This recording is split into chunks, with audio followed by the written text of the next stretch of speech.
que el presidente de la República dé finalmente la orden de que cese el fuego.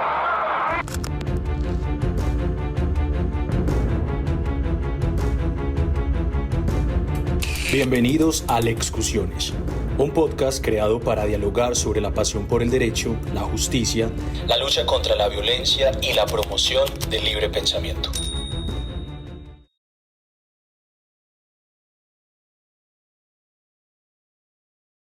La norma, repito la norma.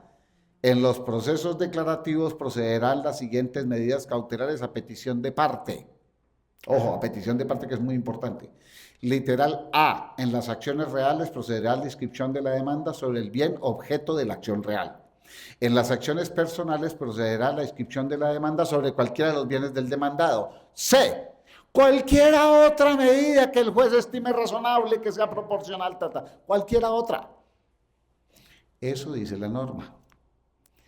Como nosotros las bautizamos innominadas, nos metimos en un problema. Porque resulta que al decir innominadas, decimos que no tengan nombre. Lo innominado es lo que no tiene nombre. Entonces, de la palabra innominadas, que no tienen nombre, concluimos que solo se pueden decretar como esas medidas aquellas que no estén especialmente señaladas en el código, es decir, que no tengan nombre. Por tanto, aquellas medidas cautelares que no tienen nombre son las únicas posibles, de suerte que las que tengan nombre, embargo, secuestro, imposibilidad de disposición, etcétera, esas no se pueden aplicar porque esas tienen nombre.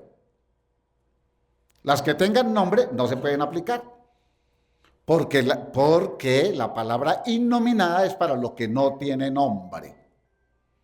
Fíjense ustedes cómo le cambiamos el sentido a una norma al ponerle un nombre. Queriendo hacer bien, le pusimos un nombre, innominadas. Pero al ponerle ese nombre, excluimos de esa posibilidad a aquellas que sean nominadas. Cuando la norma no dice eso, la norma dice justamente lo contrario. La norma no le impuso ningún tipo de limitación, cualquiera otra.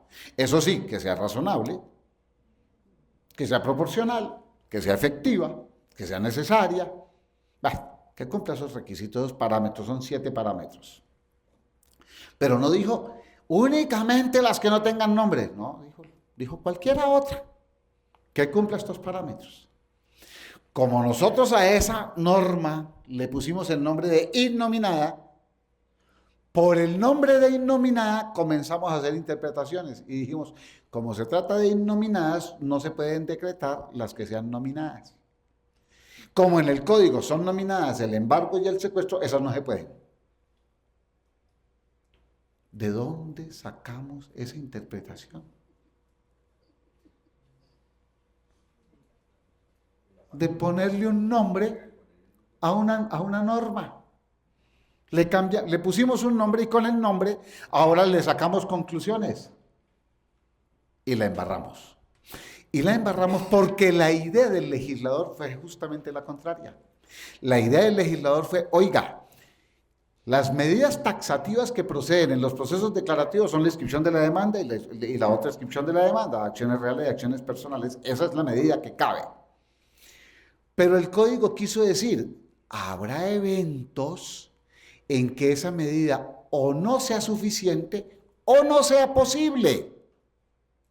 En esos eventos en que la inscripción de la demanda no sea suficiente o no sea posible, cabe cualquier otra medida que sea razonable. Repito la idea. En aquellos casos en que la inscripción de la demanda no sea suficiente o no sea posible, cabrá cualquier otra medida que sea razonable y todo lo demás. ¿Por qué el código dispuso eso? ¿Por qué dijo cualquier otra medida? ¿Y por qué dijo en estos casos? Porque el código entendió que era necesario proteger el derecho del demandante. Hasta antes del código nuestro de general del proceso, este es otro argumento, esta es otra visión del mismo tema. Hasta antes del Código General del Proceso, en el Código de Procedimiento Civil no había esas opciones. Y no las había con fundamento en la teoría de medidas cautelares existente en el siglo XIX y en el siglo XX. En el siglo XIX y el siglo XX, la medida cautelar, en la concepción teórica de la época, la medida cautelar era una invasión al patrimonio del demandado cuando el demandado no había sido condenado todavía, es decir, cuando todavía existía la presunción de inocencia. Entonces, la concepción de la época decía, si al señor lo estamos presumiendo inocente, ¿por qué le vamos a cargar un daño de una medida cautelar hoy, siendo que lo estamos presumiendo inocente? Es incoherente que le causemos un daño, es decir, una condena anticipada a alguien que estamos diciendo que es inocente, al demandado. Esa era la concepción. Mientras exista la presunción de inocencia, no caben medidas cautelares contra el demandado, salvo algunos casos específicos que el legislador previó específicamente. Y dijo, solo cabe este caso, y solo cabe este, y solo cabe este, para proteger al demandado. Siglo XIX y siglo XX. A finales del siglo XX, la teoría jurídica mundial sobre medidas cautelares fue cambiando y fue diciendo, un momentico, estamos mirando todo el tiempo como protección del demandado. Y esto penalistas también les tocó a ustedes, señores penalistas, porque la teoría es la misma. En lo que voy a decir es lo mismo. Hasta el siglo XIX y principios del siglo XX, en el derecho penal, el centro de atención era el sujeto activo de la conducta delictiva. Todos lo mirábamos allá. Si tiene derecho a la libertad, si no tiene derecho a la libertad, si hay presunción de inocencia, si no hay presunción de inocencia. Si mira, todo el centro de discusión gira alrededor del victimario o presunto victimario. Pero a mediados del siglo XX comenzaron los estudiosos del derecho penal a decir, oiga, ¿y la víctima qué? ¿Y quién mira por la víctima? ¿Y quién atiende a la víctima? Sí, todo el derecho penal girando y protegiendo al presunto delincuente. ¿Y a la víctima quién la protege? ¿Y a la víctima quién la mira? ¿Al que sufrió el daño, quién? Porque todo el énfasis estaba en el sujeto activo del delito, del supuesto delito, del eventual delito, del presunto delito. En la teoría penal. En la teoría civil pasaba exactamente igual. Todo el proceso civil hasta mediados del siglo XX giraba alrededor del demandado. Hay que proteger al demandado, su presunción de inocencia. El demandado no ha sido condenado. Mientras no haya sido condenado, no tiene por qué sufrir ningún daño, no tiene por qué sufrir ningún deterioro. Perfecto. Pero a mediados del siglo XX, cuando en el derecho penal comenzaron a decir, oye, que hay que mirar a la víctima, en derecho civil se dijo, sí, tenemos que mirar a la víctima del daño civil. A esa víctima del daño civil hay que mirarla. Claro, hay que proteger al demandado, es decir, al presunto victimario hay que proteger. Claro, no ha sido condenado, está protegido por la presunción de inocencia, claro. Pero ¿y este otro pobre qué? El que sufrió el daño, ¿a él quién lo protege? No lo protege nadie. Y entonces, bajo esa perspectiva, comenzó el derecho penal a decir, oiga, pongamos los ojos sobre la víctima y comencemos a mirar cómo redactamos normas, cómo organizamos el sistema para la protección de la víctima. Y en derecho civil pasó lo propio. En derecho civil pasó lo propio. ¿Cómo comenzamos a proteger al demandante, a la presunta víctima, al que sufrió un daño y está intentando procesalmente resolver su problema? ¿Cómo lo protegemos? Y entonces surgió la idea de las medidas cautelares. Dijo, mire, enfaticemos las medidas cautelares, sin hacerle daño al demandado, porque todavía tiene presunción de inocencia, protejámosle los derechos al demandante. ¿Cómo lo logramos? Con una caución. ¿Cómo logramos? Con una caución.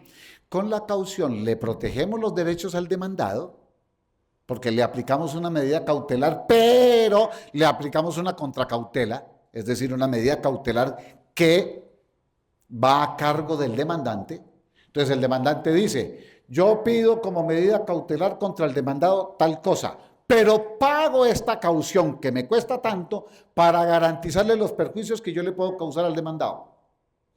Protegemos al demandado, pero protegemos al demandante.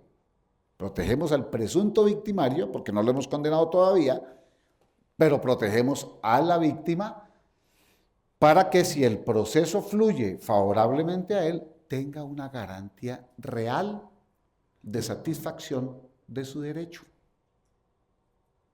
Y entonces, bajo esa perspectiva, surgió una idea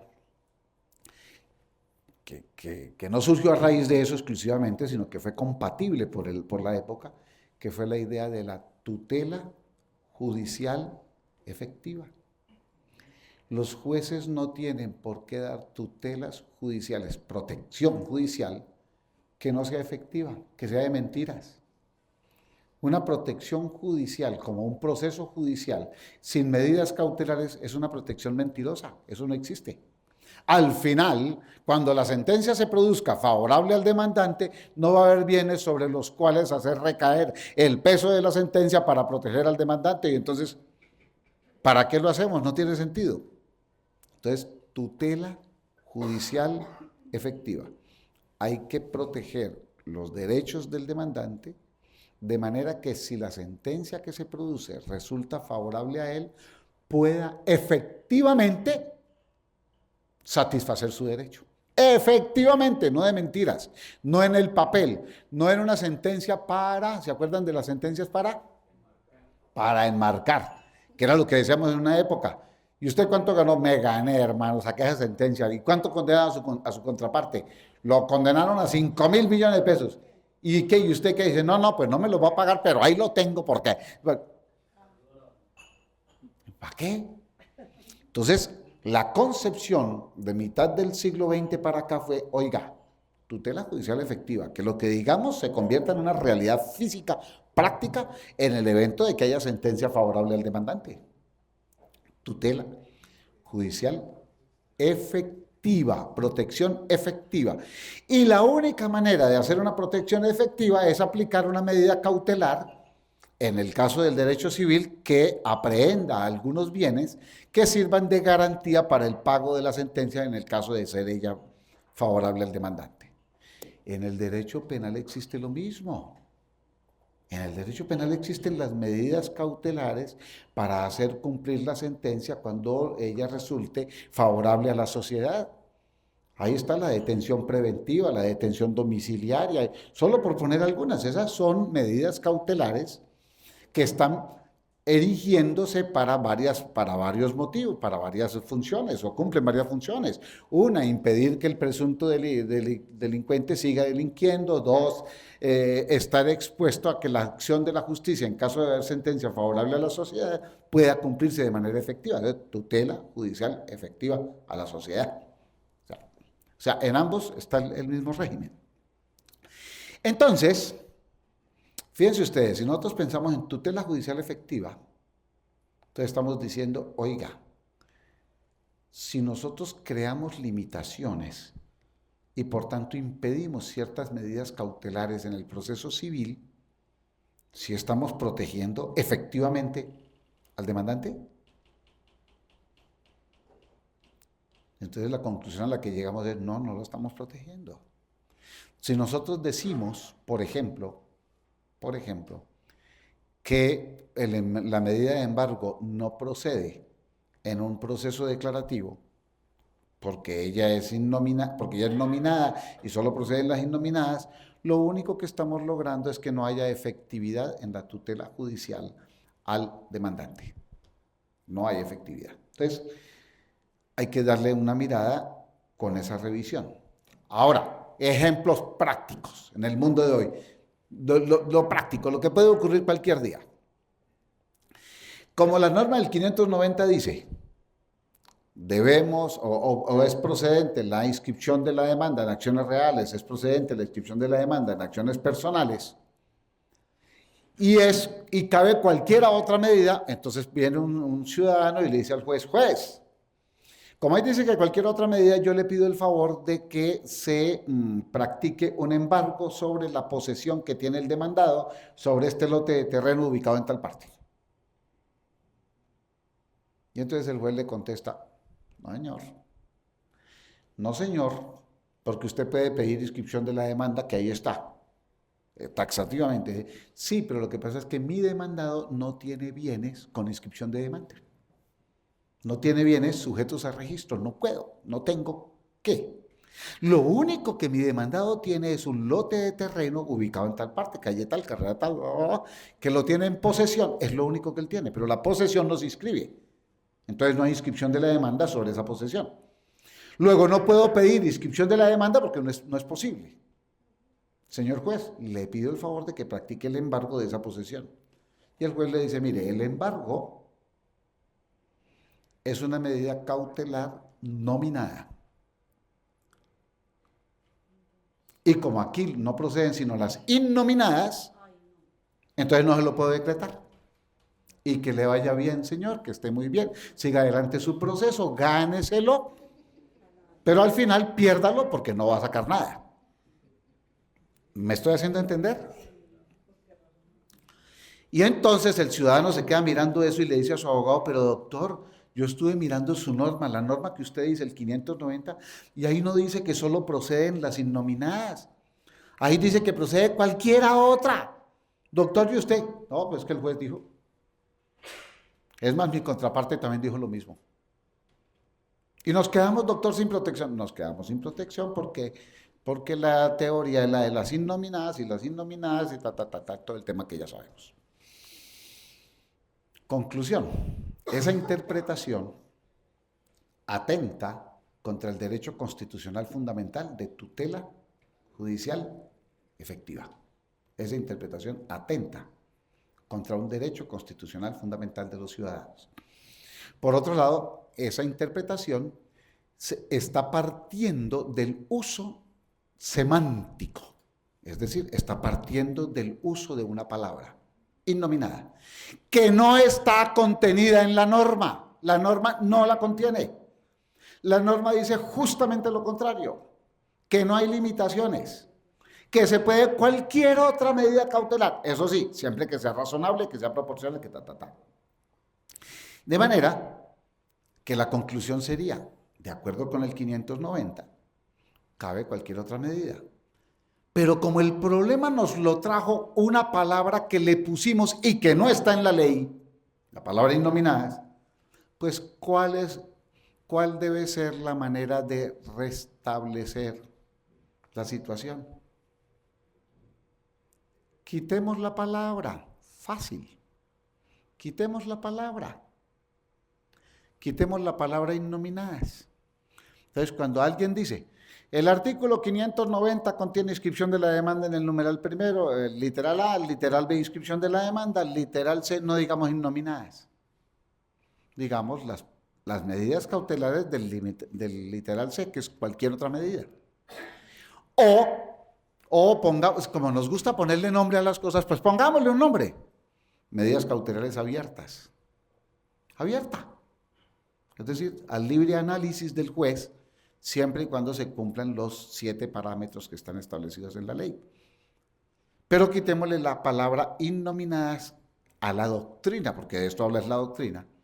Quitémosle la palabra innominada y pongámosle la palabra abiertas, para reemplazarla. Un colega nuestro que habla de estos temas también, ha hablado de las medidas cautelares discrecionales. Dice, quítele la innominadas y póngale discrecionales. Y yo le he dicho, me gusta su idea, pero tiene un problema. La palabra discrecional tiene una carga argumentativa que quiere decir que es a discreción del juez, es decir, si a él se le da la gana. Y eso no puede ser. No puede ser que el derecho fundamental de tutela judicial efectiva quede a discreción del juez. No porque la palabra discrecional realmente signifique eso, sino porque nuestro imaginario colectivo, la palabra discrecional nos quiere decir a discreción, lo que quiera. Entonces yo le he dicho, quitémosle la palabra discrecional, quitémosle la palabra innominadas y démosle una palabra más conglobante, más universal. Pongámosle medidas cautelares abiertas. Ahora bien, un último aspecto que tiene que ver con esto. Las medidas cautelares constituyen un régimen especial del derecho procesal y se basaban en otra época en la interpretación restrictiva, es decir, hasta mediados del siglo XX, siglo XIX, siglo XX hasta mediados, la interpretación en medidas cautelares tenía que ser restrictiva, es decir, solamente lo que la ley concede y si hay una dubitación, se debe interpretar restrictivamente, es decir, para no hacerle daño al demandado. Lo cual tiene sentido porque venía del derecho penal. En el derecho penal pasa igual. Se hace interpretación restrictiva en lo que tiene que ver con medidas cautelares personales frente al sujeto, porque no lo vamos a meter a la cárcel por razones extensivas, por interpretación extensiva. Es que como la norma no dice, entonces metámoslo a la cárcel. No, señor. Como la norma no lo dice, no podemos llegar a esas conclusiones. Entonces, en el derecho civil hicimos lo mismo. Dijimos, mire, hay que hacer interpretación restrictiva, de manera que si la ley no contiene claridad sobre una medida cautelar, debe no aplicarse la medida cautelar, interpretación restrictiva para proteger al demandado. Pero ya advertimos que a partir de la mitad del siglo XX, más o menos, comenzamos a pensar en tutela judicial efectiva y fue necesario, para hacer coherente la doctrina, fue necesario pensar en interpretación extensiva, pero con protección del demandado. Es decir, si hay duda acerca de las medidas cautelares, podemos ir un poco más allá, siempre y cuando estemos protegiendo al demandado también. Es decir, siempre y cuando le demos protección al demandante, pero también al demandado. Y a raíz de eso fue que surgieron, insisto lo que dije hace 20 minutos, a raíz de eso fue que surgió la necesidad de las cauciones. En realidad las cauciones a nivel genérico y en la teoría mundial se denominan contracautelas. Es decir, una cautela que cautela otra cautela. Una cautela que cautela otra cautela. Si yo quiero una medida cautelar contra el señor demandado, la puedo obtener siempre y cuando mi actividad implique una cautela a favor de él. Luego yo presto una caución de suerte que al final, si se demuestra que él tenía razón y no yo, con mi caución se le pagan los daños que se le pudieron haber causado en el curso del proceso. Lo estamos protegiendo a él. Pero también quedé protegido yo, porque durante todo el curso del proceso tuve la oportunidad de tener aprisionados unos bienes que pudieran garantizar el pago del contenido de la sentencia. De modo que al final uno va a decir, hay una interpretación semántica equivocada, hay una interpretación por el camino de la tutela judicial efectiva y hay una interpretación por la interpretación restrictiva o por la interpretación extensiva, tal como ha quedado aquí esbozado el tema. De modo, doctoras y doctores, que ese era el mensaje que quería traerles. Yo no sé si fui suficientemente claro y sobre todo suficientemente convincente acerca de esta idea. Les cuento que en Colombia hasta ahora ha prevalecido la idea contraria, es decir, la de las medidas cautelares innominadas, pero como les acabo de contar, si quitamos la palabra innominadas, todos los problemas se acaban. Basta quitar la palabra innominada y ponerle otra palabra, la que ustedes escojan. Yo propongo la palabra abierta, pero pues ustedes pueden escoger la que ustedes quieran. El caso es que le quiten la palabra innominada como motivo de interpretación de la norma y seguramente los resultados serán más protectivos para los ciudadanos en Colombia. A todas y a todos, muchas gracias y feliz almuerzo. Doctor, una pregunta del chat. ¿Considera que la unión marital de hecho genera un estado civil? Yo no sé qué eso que tiene que ver con una medida cautelar, pero esa es la pregunta que hicieron. Unión marital de hecho genera un estado civil. Esta es una pregunta que nada tiene que ver con el tema de medidas cautelares, porque este es un tema sustancial, pero la unión marital de hecho ha venido siendo considerada como un estado civil, Hay un auto de la Corte Suprema de Justicia del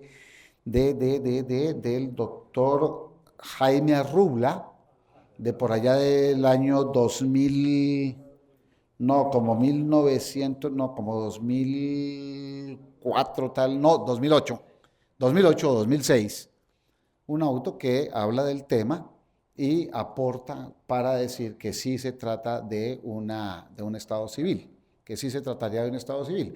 Y en el mismo sentido han venido trabajando algunas ideas de la Corte Constitucional y algunas ideas posteriores de la Sala de Casación Civil de la Corte Suprema de Justicia. De modo que, en mi criterio, sin comprometer a ninguna de estas fuentes, en mi criterio sí hay un estado civil, clarísimo. Ahora, el problema es de dónde saca uno que sí y de dónde saca uno que no. La cosa es elemental. Artículo 44 de la Constitución Política de Colombia. Pues 42, 43 y 44. ¿Qué es lo que dice la Constitución del 91? Dice, la familia se puede crear en Colombia por vínculos naturales o por vínculos jurídicos. El vínculo jurídico que genera familia es el matrimonio, el acto del matrimonio. Señor juez, venga, o señor el cura o ministro de la iglesia, delante de usted firmamos un documento mediante el cual los dos acordamos una serie de obligaciones y derechos que tenemos. Entonces se crea la familia por vínculos jurídicos. Pero también se puede crear familia por vínculos naturales. ¿Cómo se crea una familia por vínculos naturales? Amor, yo te quiero mucho, tú también me quieres, vamos a vivir juntos. Sigámonos queriendo y en el futuro seguramente o probablemente o quizás, oiga, tengamos un hijo, no lo tengamos unos bienes, no los tengamos, en fin. Pero esa creación de familia puede surgir por vínculos naturales, con los que van sucediendo todos los días. ¿Cómo hacemos para decir que hay una familia creada por vínculos naturales desde el orden, desde la vista constitucional, y luego decir que eso no constituye un estado civil? Es muy difícil luego decir, no, ahí no hay un estado civil. ¿Y cómo? Si la Constitución está diciendo con otras palabras, está diciendo que sí. Pero esto no hace parte de medidas cautelares, doctora, y a quien nos hizo le agradecemos muchísimo la pregunta, pero pues no es de lo... Bien, gracias.